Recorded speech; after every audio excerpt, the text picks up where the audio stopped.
So you've got your film camera in hand and you want to know which film stock is right for you. In this video, I want to help you make that decision. Whether you're new to film photography or you've been shooting film for a little while, there are a lot of different options of film stocks to shoot with. But as a beginner, you don't want to waste time or you don't want to waste money. You just want to know which one's going to be right for certain situations.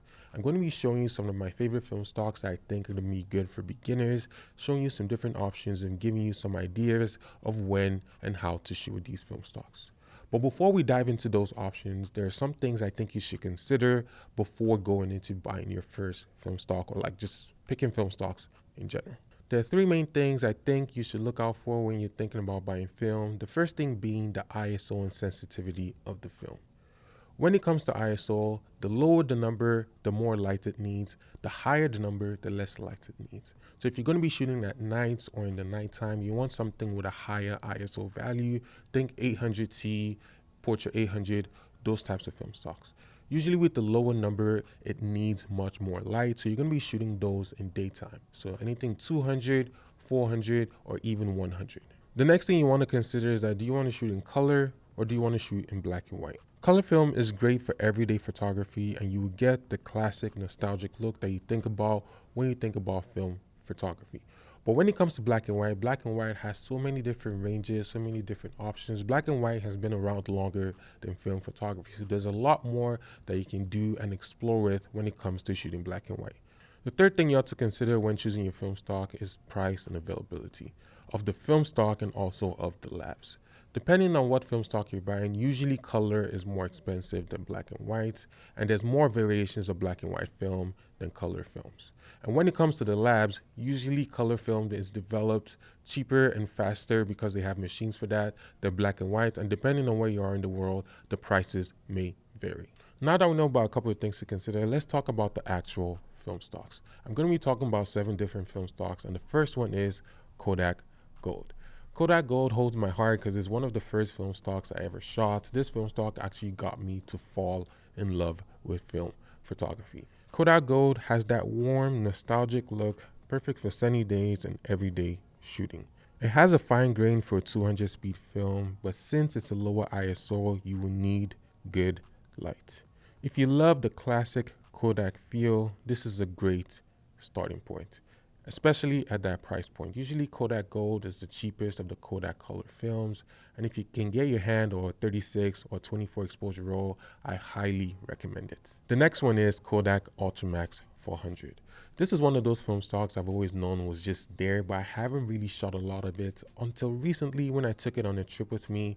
I put 8 rolls through my different cameras and I was really impressed with the results.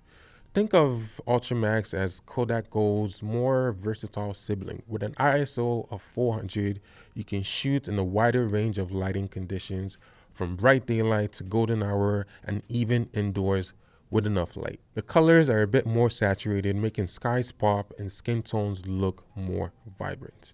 If you want one film that can handle different situations, Ultramax is a very solid choice.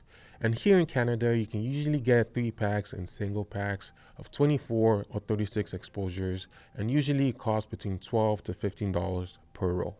The next one is Kodak Color Plus 200. Now, Color Plus is one of those film stocks that I always seem to have with me when I'm going on vacation or I'm going on a trip. It's not a film stock that I will shoot every day, but it's a film stock that I always seem to have around and I always seem to want. While it doesn't have the same saturation or warmth as gold, it has a nice, slightly muted vintage look. It's great for street photography and everyday snapshots, but with its ISO of 200, you need decent lighting conditions. If you're looking for an affordable way to try something different when it comes to color, I'd suggest picking up a roll of Color Plus. Now, usually Color Plus is a little bit more expensive than gold in the same price range as Ultramax 400, but between $12 and $16 here in Canada. It may be different where you are in the world. The next film stock I'll suggest is Fuji C200 or 400. Fuji has its own unique take when it comes to film photography, and Fuji has been making film for a long period of time. Fuji's take on consumer film has a cooler tone compared to Kodak. The greens are punchy. You've definitely heard of those Fuji greens, which makes it a great option for landscapes or nature shots. It's also ISO 200, but also comes in 400, so it works best outdoors with good lighting conditions.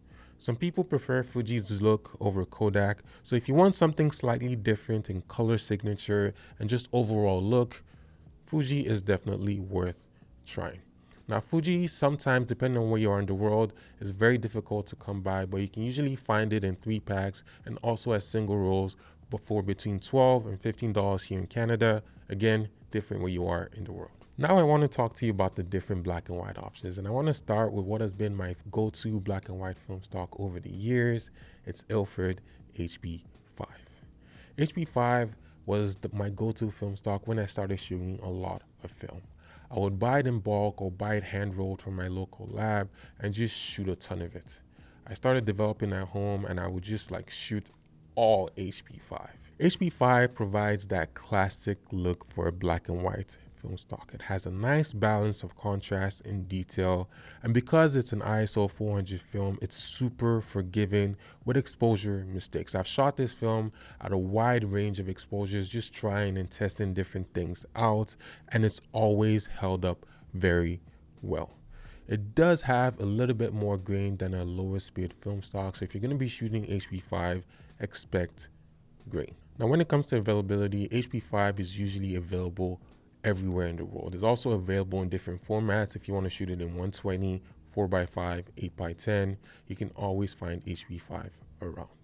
And the price is always pretty good wherever you can find it in the world. The next thing I want to talk about is Kodak XX. Now, XX has been my go-to film stock for the past couple of months, and it's slowly becoming one of my all-time favorite black and white film stocks. I've spoken about this on the channel in the past. I put a link up here if you want to check it out. But this one's a little bit different. XX started off as a motion picture film used for classic Hollywood movies, but now you can shoot it in still cameras. It has a beautiful cinematic look that gives deep blacks and a rich tonal range. It's technically rated at 250 ISO, but you can shoot it at 200, 400, 800, 1600. If you want your photos to look like they're straight out of movies, then Kodak XX is worth trying. You can usually find it at your local labs, as Kodak doesn't sell it directly. It's usually hand-rolled, and you can find it at a lot of different places. The next one I want to talk to you about is Kentmere 400. Now, Kentmere has always held a special place in my heart, mostly because of the price. Think of it as a more budget-friendly option of HP5, but it's just a little bit more grainier. With Kentmere, you get nice highlights, you get nice shadows, you get nice contrast in your image. And if you only experiment and push it to 800, 1600, and even 3200, Kentmere pushes really well. Now, Kentmere is usually very affordable, and you can usually find it in 24 and 36 exposure rolls. And later on the line, even if you want to bulk load or shoot it in 120, Kentmere is available there as well, and usually for a very good price. And that's it. That's my list. That's everything I want you as a beginner to try. Let me know in the comment section down below which ones you're looking forward to trying, or which ones you've tried in the past and you've liked. Until next time, make sure you stay safe, make sure you film, and I'll catch you in the next one. Yeah? Bye.